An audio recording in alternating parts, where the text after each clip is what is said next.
श्रीराम समर्थ.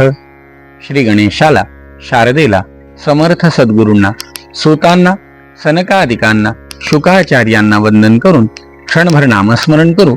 श्रीमद भागवत सारामृत कथेचे श्रवण करू. ओम नमो भगवते वासुदेवाय. ओम नमो भगवते वासुदेवाय. ओम नमो भगवते वासुदेवाय. ओम नमो भगवते वासुदेवाय. ओम नमो भगवते वासुदेवाय. गोपाल कृष्ण भगवान की जय. सच्चिदानंद रूपाय विश्वोत्पत्त्यादि हेतवे तापत्रय विनाशाय श्रीकृष्णाय वयं नमः. श्रोते हो नमस्कार. शुकाचार्य म्हणतात, राजा भगवान गोपाल कृष्ण उद्धवांना सांगतायत, उद्धवा, सत्व रज तम या त्रिगुणांनी व्यापलेलं हे शरीर जोपर्यंत रजोगुण आणि तमोगुण आहे तोपर्यंत मुख्य परमार्थाचा लाभ होणे नाही.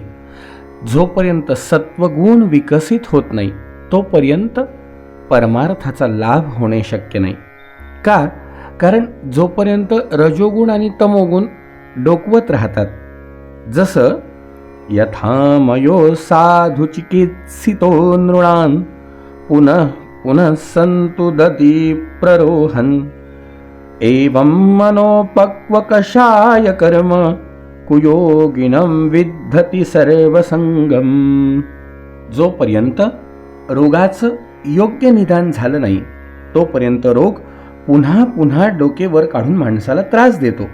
त्याप्रमाणे ज्या माणसातील वासना आणि कर्मांचे संस्कार नाहीसे झाले नाही आणि जो विषयात आसक्त आहे अशा अर्धवट योग्याला या वासना त्रास देत राहतात. देवतांनी मनुष्य रूपात निर्माण केलेल्या विघ्नांनी कदाचित सामान्य योगी योगापासून भ्रष्ट झाला तरी आपल्या पूर्वाभ्यासाच्या योगाने तो पुन्हा पुन्हा योगाभ्यासच करू लागतो. कर्मांमध्ये त्याची प्रवृत्ती होत नाही. करोति कर्म क्रियते च जंतु केनाप्यसौ चोदित आनिपातात् न तत्र विद्वान् प्रकृतौ स्थितोपि निवृत्ततृष्ण स्वसुखानुभूत्या. जीव कोणाच्या तरी प्रेरणेने मरेपर्यंत कर्म करतो आणि त्यांचे हर्ष, विषाद आदी परिणाम मनावर करून घेतो. पण आत्मज्ञानी संसारात असूनही हर्ष, शोक आदी विकारांनी विचलित होत नाही. कारण परमानंदाच्या साक्षात्कारामुळे त्याचं सर्व आशा, तृष्णा नष्ट झालेल्या असतात. जो आता स्वरूपात स्थित झाला त्याला आपण उभे आहोत का बसलेले, चालत आहोत की झोपलेले, मलमूत्र त्यागत आहोत की भोजन करत आहोत की आणखी काही स्वाभाविक कर्म करीत आहोत, ह्या गोष्टींचं सुद्धा भान उरत नाही. ज्ञानी पुरुष हे मिथ्या इंद्रियांचे विषय जरी पाहत असला तरी ते अनेक असल्यामुळे तर्काने मिथ्या ठरवतो. किंबहुना त्यांना आत्म्यापासून वेगळे असल्यामुळे सत्य मानत नाहीत. जाग आल्यावर जसं नाहीसे झालेले स्वप्नातील पदार्थ कोणीही सत्य मानत नाही, त्याप्रमाणे या जगाला तो मिथ्या समजतो. उद्धवा, पूर्वं गृहीतं गुणकर्मचित्र मज्ञानमत्मन्यविविक्तमंग निवर्तते तत् पुनरीक्षयैव न गृह्यते नापि विसृज्य आत्मा. अनेक प्रकारचे गुण आणि कर्म यांनी युक्त हा देह, इंद्रिय, पदार्थ अज्ञानामुळे आत्म्यापासून वेगळे नाहीत असं वाटायला लागतं. परंतु ज्ञानामुळेच ते अज्ञान दूर होतं. आत्मा घेतलाही जात नाही किंवा टाकलाही जात नाही. जसा सूर्योदय माणसाच्या दृष्टीचा अंधार नाहीसा करतो, तो नवीन काही निर्माण करीत नाही, त्याचप्रमाणे माझे खरे ज्ञान मनुष्याच्या बुद्धीतील अज्ञान नाहीसे करतं. एवढंच. आणि खरंच आहे मंडळी, बघा ना, एखाद्या खोलीत अंधार आहे, आपण प्रकाश निर्माण करा, दिवा लावा, लाईट लावा, एका क्षणात तिथे सगळं प्रकाशमय झालेलं दिसतं. बरं, अंधार कुठे जाताना दिसतो का? नाही. प्रकाश कुठून येताना दिसतो का? नाही. बस फक्त एक ऊर्जा त्या ठिकाणी प्रगट झाली की अज्ञानाचं, अंधकाराचं रूपांतर अगदी प्रकाशात होतं. त्याचप्रमाणे भगवत कृपा झाली, सद्गुरु कृपा झाली. भगवंत सांगतायत सत्वगुणाची वाढ झाली की आपोआप अज्ञान नाहीसं व्हायला लागतं आणि त्या ठिकाणी ज्ञानाची ज्योती प्रगट व्हायला लागती. ज्ञान प्रकाशित झालं की तिथे आत्मज्ञानाचा प्रकाश, एक असं अलौकिक ज्ञान तुम्हाला मला देतो की हे सगळं सत्य आहे का मिथ्या, याचं आपल्याला सहज ज्ञान व्हायला लागतं. हा आत्मा स्वयंप्रकाशित, अजन्मा, अप्रमेय स्वरूप, महानुभव स्वरूप, सर्व अनुभूती ही त्याच्या ठिकाणी अनुभवायला येतात. हा आत्मा एकच आहे, अद्वितीय आहे. त्याच्या बाबतीत वाणी मूक झाल्यावर तोच शिल्लक राहतो, कारण त्याच्याच प्रेरणेमुळे वाणी आणि प्राण हे आपले कार्य करत असतात. अद्वितीय आत्मतत्वामध्ये भेदाची कल्पना केली जाते, तेच अज्ञान आहे. या भ्रमालाही आत्म्याशिवाय दुसरं अधिष्ठानच नाही. जे स्वतःला पंडित समजतात असे अनेक लोक नामरूपामुळे जे ग्रहण केले जाते ते हे पंचभूतात्मक द्वैत जग सत्य आहे असं मानतात. पण पदार्थांशिवायच त्यांना येणारा हा अनुभव असल्यामुळे ते सत्य नाही. एखाद्या साधकाच्या शरीराला योग साधना पूर्ण होण्याच्या अगोदरच जर रोग आदी उपद्रव उत्पन्न झाले तर त्याने पुढील उपाय करावे. योग धारणया कांश्चित दासैनैर्धारणान्वितैः तपो मंत्रौषधैः कांश्चित दुपसर्गान् विनिर्दहेत. काही उपद्रव योग साधनेने, काही धारणायुक्त आसनांनी आणि काही तपश्चर्या, मंत्र, औषध आदींनी नाहीसे केले पाहिजे. काही विघ्न माझे चिंतन, नामस्मरण आदी ह्यांनी नष्ट केले पाहिजे. बघा, भगवंत सांगतोय साधनेमध्ये जर उपद्रव येत असेल तर तो कसा कसा दूर केला पाहिजे. काही योग साधनेने, काही धारणायुक्त आसनांनी, काही तपश्चर्येने, मंत्र, औषध आदींनी ही बाधा आपण दूर करू शकतो. काही भगवंताचं चिंतन करूनही विघ्न दूर होतात. काही अकल्याण करणारी विघ्न महापुरुषांची सेवा करून हळूहळू दूर करता येतात. काही बुद्धिमान योगी विविध उपाय योजून हे शरीर सदृढ आणि तारुण्यावस्थेत स्थिर करून अनिमादी सिद्धी प्राप्त करण्यासाठी योग साधना करतात.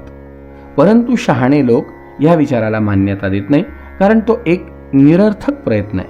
झाडाला लागलेल्या फळाप्रमाणेच या शरीराचा सुद्धा निश्चितपणे नाश होणार आहे, निश्चित आहे.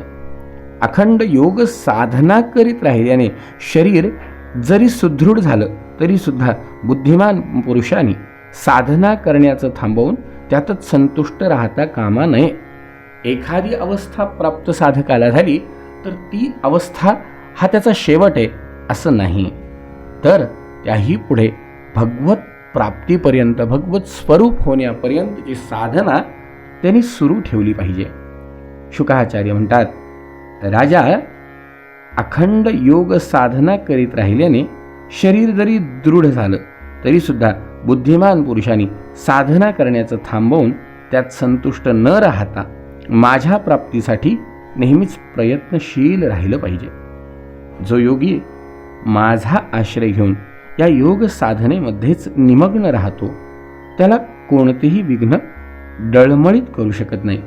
त्याच्या सर्व इच्छा नष्ट होतात आणि आत्मानंदाचा अनुभव तो सहज घेऊ शकतो. शुकाचार्य म्हणतात, राजा, भगवान गोपाल कृष्णांनी अशा प्रकारे दिव्य ज्ञान सांगितल्यावरती उद्धवांनी हात जोडले आणि उद्धव म्हणायला लागला, हे अच्युता, सुदृश्चरामिमान मन्ये योगचर्या मनात्मनः. मन ज्याच्या ताब्यात नाही त्याच्यासाठी ही योग साधना करणे अतिशय अवघड आहे असं मला तरी वाटतं देवा. म्हणून आपण जेणेकरून माणूस सहजपणे परम पद प्राप्त करून घेऊ शकेन असा एखादा सोपा उपाय सांगा ना देवा. हे कमल नयना, बहुतेक योगी जेव्हा आपलं मन एकाग्र करू लागतात तेव्हा वारंवार प्रयत्न करूनही मन वश न झाल्यामुळे खिन्न होतात. त्यांना मनोनिग्रहाचे कष्ट तेवढेच होतात, पण मन काही ताब्यात येतच नाही. हे मन चंचल मोठे, हे मन चंचल मोठे, कितीही प्रयत्न केला तरी वायू परिसही निग्रह याचा. वाऱ्याप्रमाणे वेग असल्यामुळे हे कमलनयना, सारासार विचार करणारे भक्त आनंदाचा वर्षाव करणाऱ्या आपल्या चरणकमलांचा आनंदाने आश्रय घेतात. पण जे योगी कर्मांनीच सिद्धी मिळवू इच्छितात अशा अहंकारी लोकांची बुद्धी आपल्या मायेने भ्रष्ट झाल्यामुळे ते आपल्या चरणकमलांचा आश्रय घेत नाहीत. अच्युता, आपण सर्वांचे बंधू आहात. आपण आपल्या अनन्य शरणागत भक्तांच्या अधीन होता, यात काय आश्चर्य. अहो देवा, ब्रह्मदेव आदी लोकपाल आपण चरणकमल ठेवलेल्या चौरंगावरती त्यांचे दिव्य मुकुट घासतात. तेच आपण स्वतः रामावतारामध्ये वानरांबरोबर सख्य, वानरांबरोबर मैत्री, ज्या देवांनाही वेदांनाही, देवांनाही वेदांनाही नाही कळला असा आपला अधिकार, आपण तर भक्तांच्या अधीन आहात. हे प्रभू, आपण सर्वांचे प्रियतम स्वामी आणि आत्मा आहात. शरणागतांना सर्वस्व देणारे आहात. आपण भक्तांसाठी जे केले ते जाणणारा कोण बरं आपल्याला सोडील. ज्याला कळाले की आपण काय करता तो तुम्हाला कसा सोडेल. आपल्या चरणकमलांच्या धुळीचे उपासक असणाऱ्या आम्हाला दुर्लभ असे काय आहे. आम्ही तर आपल्या चरणकमलांची धूळ आहोत. हे ईश्वरा, आपण केलेल्या उपकारांचे स्मरण होऊन अधिकाधिक आनंद होणारे आत्मज्ञानी ब्रह्मदेवाचे आयुष्य जरी त्यांना मिळाले तरी सुद्धा ते आपल्या उपकारांची परतफेड करू शकणार नाही. जे आपण मनुष्यांच्या अंतरंगात आत्मरूपाने आणि बाहेर आचार्यांच्या रूपाने राहून त्यांचे पाप नाहीसे करतात व त्यांच्यापुढे स्वतः प्रगट करतात. शुकाचार्य म्हणतात, भगवान गोपालकृष्ण ब्रह्मदेव आदी ईश्वरांचे सुद्धा ईश्वर आहेत. तेच आपल्या शक्तींनी ब्रह्मदेव, विष्णू आणि रुद्र यांचे रूप धारण करतात. राजा, हे रूप धारण करून जगाची उत्पत्ती, स्थिती, लय हा खेळ खेळतात. उद्धवाने अत्यंत प्रेमाने भरलेल्या चित्ताने त्यांना असं विचारलं की आपण भक्ती महात्म्य सांगा. तेव्हा त्यांनी मोहक हसून मोठ्या प्रेमाने उद्धवाच्या या प्रश्नाला उत्तर द्यायला सुरुवात केली. भगवंतानी भक्ती रहस्य सांगायला सुरुवात केली. उद्धवा, ज्यांना अजिबात योग मार्गाने जाणं शक्य नाही किंवा त्यांना ह्या सगळ्या गोष्टी क्लिष्ट वाटतात, त्यांनी भागवत धर्माने वागावं. तो भागवत धर्म काय आहे, भगवंतानी तो उद्धवांना कसा सांगितला, ऐकूया उद्याच्या भागात. जय जय रघुवीर समर्थ.